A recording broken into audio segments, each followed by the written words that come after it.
Good morning, Noblesville. Hopefully you guys have had a good week of workouts going on.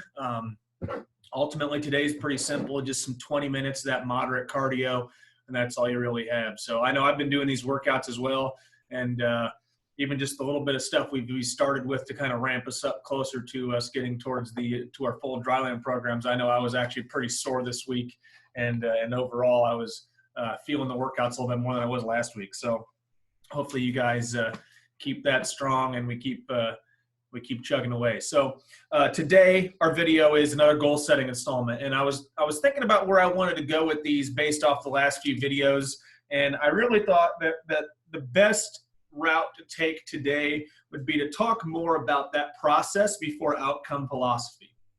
All right, I know for me and for a lot of the coaches on staff, it is something that is kind of always underlying how we are talking to you guys and the things we want to see at meets and practices. So how do we put the process first? And this is a hard question for swimmers, because the easiest thing to measure yourself by, and often the only thing you really understand when it comes to measuring yourself by, is the clock. But that can be a dangerous game to play. So the next two videos that we're going to do, we're going to talk about strategies for practice and strategies for meets. And these things are going to all be about how do we put the process first. Okay, so the main theme to both these videos, I'm going to say it in the next video also, is learn to use the clock less and less.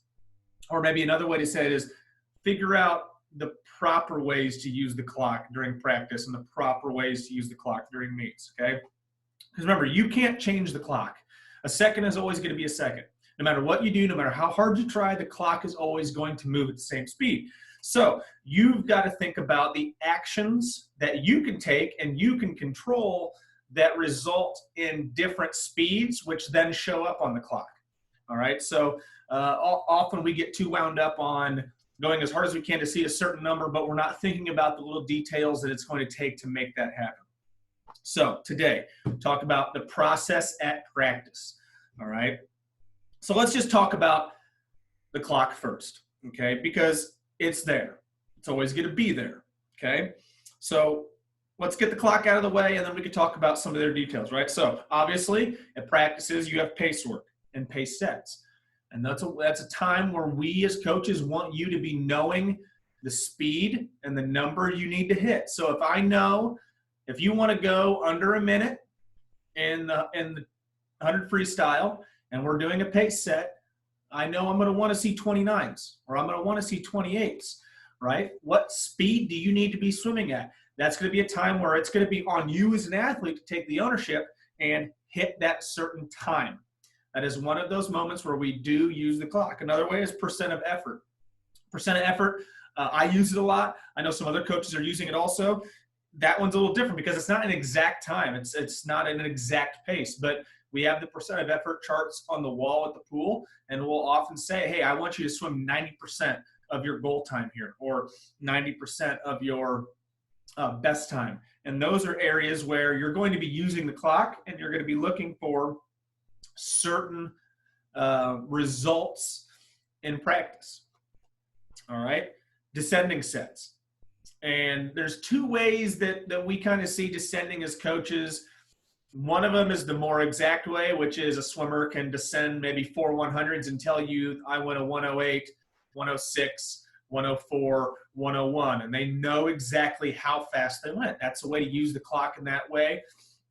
There are also some swimmers, and sometimes I tell kids to switch off. Don't do this by time, do this by feel. And some swimmers will just kind of know. They get a little bit faster each time. So that's another way you're going to see the clock be used. And then also, I know some of the coaches use SWOLF, something that I haven't done in a little while, but I have done in the past, which is called a swimming golf, which is your stroke count plus your time, and you're trying to get the lowest score possible. So that's a really awesome way to start bridging that gap between more controllable things that you can use in practice, but also still using the clock to measure yourself as you go. All right, so those are going to be some ways that we see the clock being used at practice, but sometimes that doesn't go well. So what happens when you're having a bad day with the clock? The reality is is as much as we want to be 100% every single day, some days your body is going to be more broken down. And maybe when we do that 200 freestyle pace set, you're a second off, right? That can cause a lot of frustration for swimmers. When you're sitting there and you're repeatedly a second or a second and a half or 2 seconds off, the understandable reaction and the thing that swimmers like to do more is get frustrated, get angry, get mad, put their head down and go harder. And often that does not result in getting what you want, because you're not really thinking about the process and you're not thinking about what needs to change to make those times happen. So you try to exert more effort, and maybe effort isn't exactly what needs to change. So how do we get out of that mindset where you're thinking only about the clock? So there's kind of two categories here I have for you.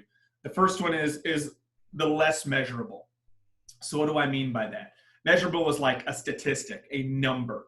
Okay, the clock is a number. So the clock is measurable. That's why it meets. We use time, right? We have that clock that does not lie.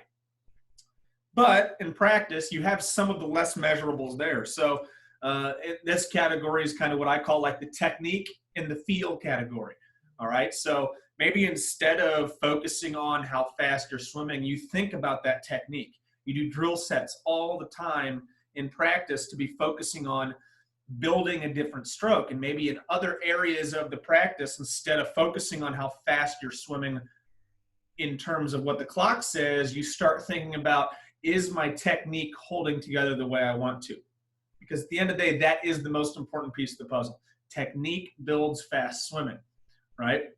So sometimes you have to think more about the technique and sacrifice a little bit of that speed to get the results you want to get. So technique and feel. You know, sometimes maybe it's just a certain feeling you have. Maybe it's you're trying to feel a little bit more water in your arms, or you're trying to feel your kick be a little bit more engaged, right? Those are things that on paper, you as an athlete, me as a coach, I might not be able to quantify that very well. I might not be able to say, oh, you were doing this so much better. But in the end of the day, it is a way for you to divert your attention away from what the number is when you touch the wall and put it more towards something that is more controllable for you to grasp your head around and feel more successful about.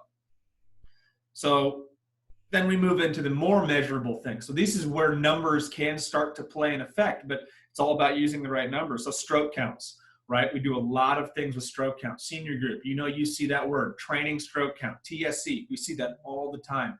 Your ability to focus on those stroke counts is going to be something that you can divert your head away from an overall time, but put it back towards something that's going to help change your overall speed at the end.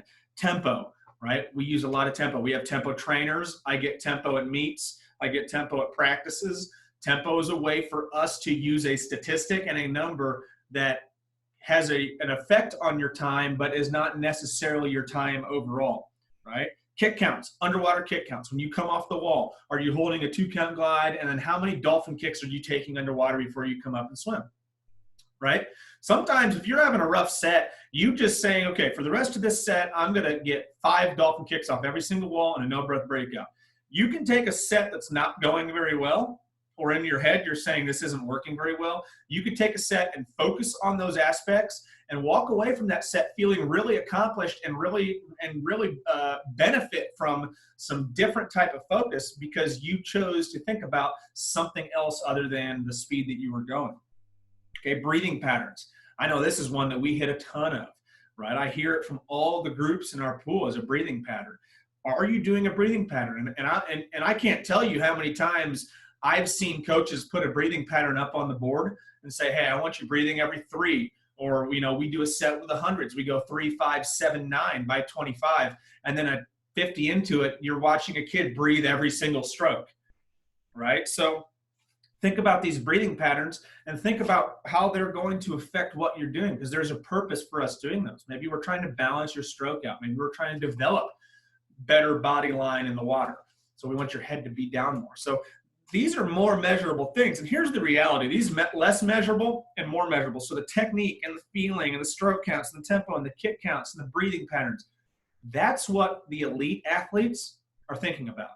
The elite athletes do use pace, They do use, time, but they spend more of their effort and more of their focus on those things that they can control and those elements and those details of their practice.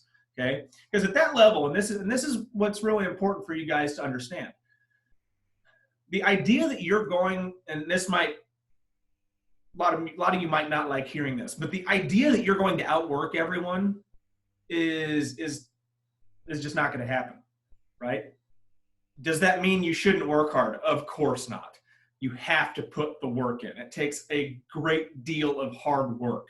But if you're going to become a state champion, the idea that you're going to outwork everyone in the state, probably not, right? At the least, everyone is going to be working just as hard as you are, right? So where are you going to gain this leg up? And it's going to be, are you out thinking and are you out focusing your competition, right? And that's what you see, especially at the top level of our sport, that top 2%. They're not working harder than everyone else. They're working smarter than everyone else. And that's really important to think about. Okay, so those things that the less measurable and the more measurable things, that's where our elite athletes spend the time focusing on these details, all right?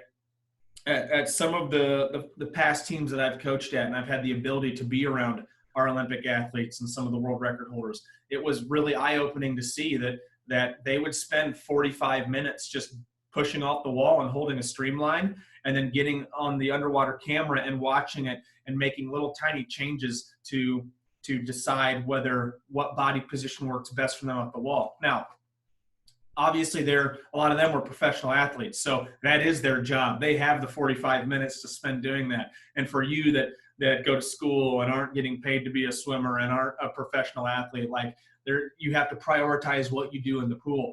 But there's nothing that keeps you from swimming with an elite athlete's technique, and there's nothing that keeps you from thinking like an elite athlete. And the hard work will always be there. All right, so what are some of these things? So like the next level, so how do we take all this stuff and start blending it together to make a really successful workout, right? So obviously, when we look at stroke counts, and I know on the senior team we do a ton of stuff with stroke count, and those seniors that are watching this, you're going to hear a lot of this, and it's going to be like an old sweatshirt, something you've done a ton of. But descending time on a specific stroke count. So maybe we say you only get 12 strokes a length, right? But your time has to descend 1 to 4. That can become very difficult. The first 2 are usually pretty easy, but as you go on, that starts to get more difficult. But the piece that you can control and the piece that holds you accountable is the stroke count, because you have to maintain a specific stroke count. You know that 12 strokes is all you get. And that creates a lot of things that pay off longer, better for faster times at the end of the day than just swimming back and forth, right? Another one is reducing stroke count on a specific time. So maybe we do a set of 100s where they're all on 130.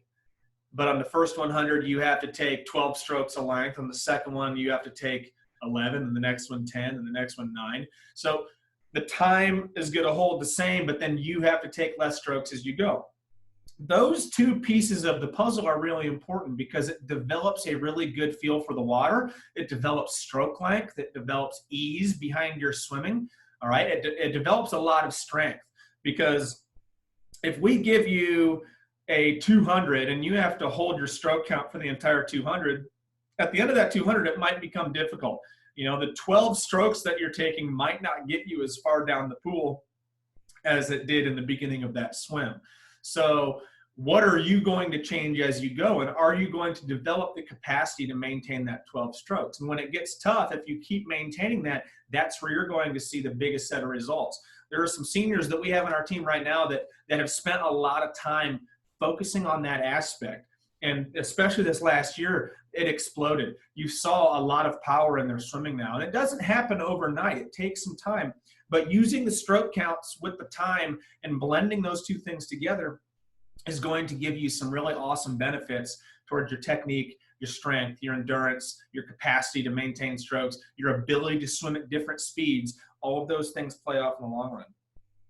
The other piece, and this is kind of starts to get to the next level of things, is matching specific stroke counts to specific times and speeds. Okay, so I know with the senior team, when we start doing more pace work, a lot of times in the beginning of the year, I want kids to be on tempo trainers because we kind of know what tempo you should be swimming a certain race at, but then we want them counting. So, okay, are you hitting your tempo? Yes. Are you hitting your time? Yes. Okay, count your strokes. Can we figure out how many strokes it takes for you to hit that time repeatedly over and over and over and over and over again? And after you get pretty good with that with the tempo trainer and you understand what your stroke count is, then we take the tempo trainer out and we have you just go off the stroke count and we see if we can reconstruct that swim over and over and over again. That's a way to use the stroke count with the time to have a lot of success. All right, so again, these are all things that now we're blending these two pieces of the puzzle together where we can use time to be successful, but we're also using elements that we are in control of to get those specific times. I think at the end of the day, you've got to remember two things. The clock is a tool, and we should understand how to use that tool. All right, it is not and should not be the only thing that we measure ourselves by. We have to understand all of these other pieces of the puzzle, and we have to be able to divert our attention. I think the other piece that's really important, and I spend a lot of time talking to our swimmers about this, is how do you divert your attention to something else? If you're not hitting your pace, if you're not hitting the percent of effort that you're supposed to be swimming at, and you're getting really, really frustrated, how do we switch your focus away from the time that you're not hitting and get it towards something you can't control? And the better you get at doing that, you're going to see you walk away from practices feeling a lot better about your practice. You walk away from practices about feeling really good about what you accomplished that day.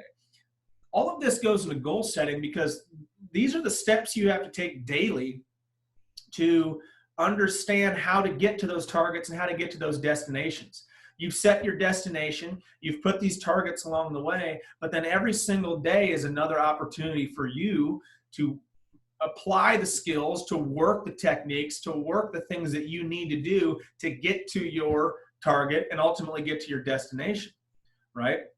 So you've got to make changes along the way. If your targets and your destinations aren't changing you, you need to set better goals because that's ultimately why they're there. Those targets and destinations are there for you to make a change for the better.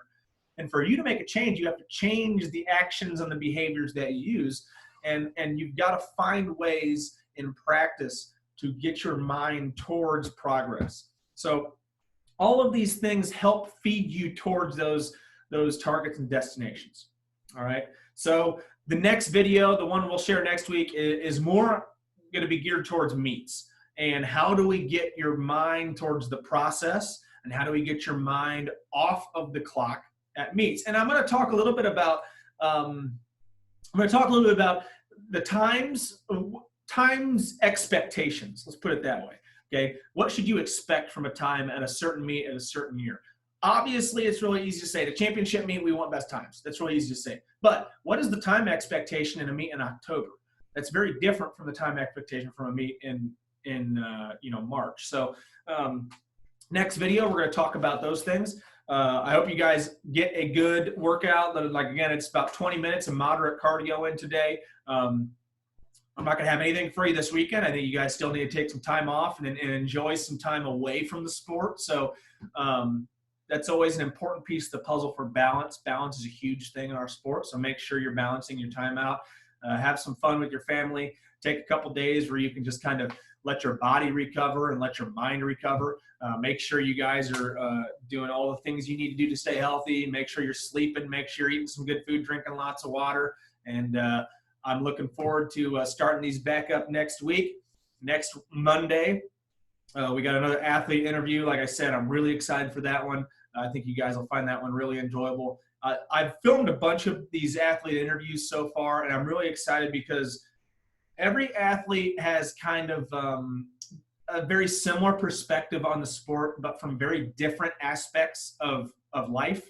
And they all say things a little bit differently, and they all have some slightly different messages. So I'm really excited because each time I have one of those interviews, I walk away with a smile because it's, I hear, you know what, I know exactly on Noblesville's team who needs to hear that message. And it's really cool to hear all these athletes kind of share their perspective on the sport and on life in general. So look for that on Monday. Until then, I hope you guys have a good weekend, and I will see you later.